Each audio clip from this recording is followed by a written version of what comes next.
बिस्मिल्लाहिर्रहमानिर्रहीम। अच्छा, एक सेल्फ़ किडनैपिंग का यहाँ पर इंसिडेंट हुआ था, उसके क्या महरक़ात थे और पुलिस ने इस केस को कैसे रिज़ॉल्व किया, वो कुछ फैक्ट मैं आपके साथ शेयर करना चाहता हूँ।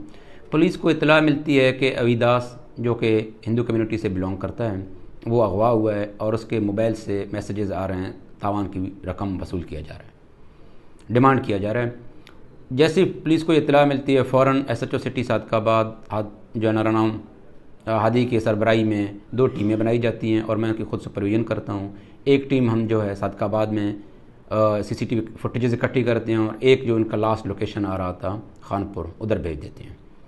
पुलिस ने टायरलेस और डेडिकेटेड एफर्ट के साथ तकरीबन 36 घंटे में लगे। बैक ट्रैकिंग में जो है ना, इसमें जदीद टेक्नोलॉजी का सहारा भी लिया गया और इस्लामाबाद से वो लड़का हमने रिकवर किया।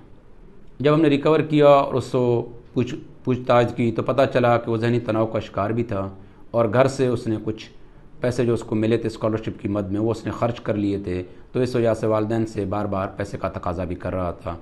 तो उन चीज़ों को कि पैसे कुछ मिल जाएं, इसने ख़ुद ये ड्रामा रचाया था ताकि घर वालों से कुछ रकम वसूल करे। तो पुलिस तो बर वक्त कार्रवाई करके लोगों को रेस्क्यू भी कर रही है और आपकी हर तरह की खिदमत के लिए भी तैयार है। लेकिन वालिदैन से ये गुजारिश है, सिविल सोसाइटी से ये गुजारिश है कि इस तरह के केसेस में हमारे साथ ताउन भी करें और फैक्ट्स जो है ना केस के, वो हमारे साथ जितने जल्दी आ जाएंगे हम उतने जो है ना इस केस को क्विकली रिजॉल्व करने के काबिल हो जाएंगे। Thank you.